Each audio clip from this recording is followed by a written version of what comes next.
নমস্কাৰ বন্ধু বান্ধৱীসকল আশা কৰো আপোনালোক সকলোৱে ভালে আছে এয়া আজি আমি পিছফালে চোতালতে পুৰা মাংস পৰি খাবলৈ কাৰণে ৰেডি হৈছো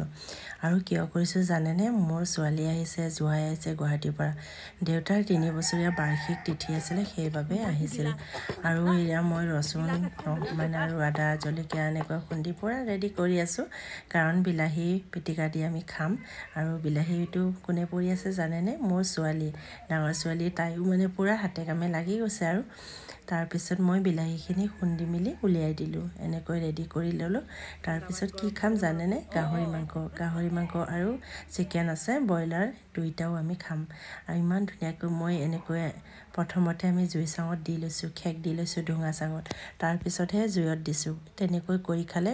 কম সময়তে হয় আৰু বহুত ধুনীয়া হয় বেছি পুৰিও নাযায় খাবলৈও ভাল লাগে আপোনালোকে খাই চাবচোন এতিয়া আমি পুৰা ৰেডি কৰি ললো চাওকচোন মাকেজিয়াকে পিছফালে বহি লৈ আৰু খাই আছো আপোনালোকে ভাবিব পাৰে আমাৰ পিছফালে বেকগ্ৰাউণ্ডটো দেখি ইমান লেতেৰা বুলি কিন্তু নহয় দে ইয়াতে বস্তু বাহিনী ৰাখি থোৱাৰ কাৰণে এনেকৈ লাগিছে আৰু ঠাণ্ডাৰ বতৰ বহুত ভাল লাগে তাতে ধুনীয়া পাত হোৱা দিন সঁচাকৈ বহুত বেছি ভাল লাগে খাই চাবচোন আজিলৈ বাই বাই মাত কথা ধুনীয়া very tasty baleng leng dengan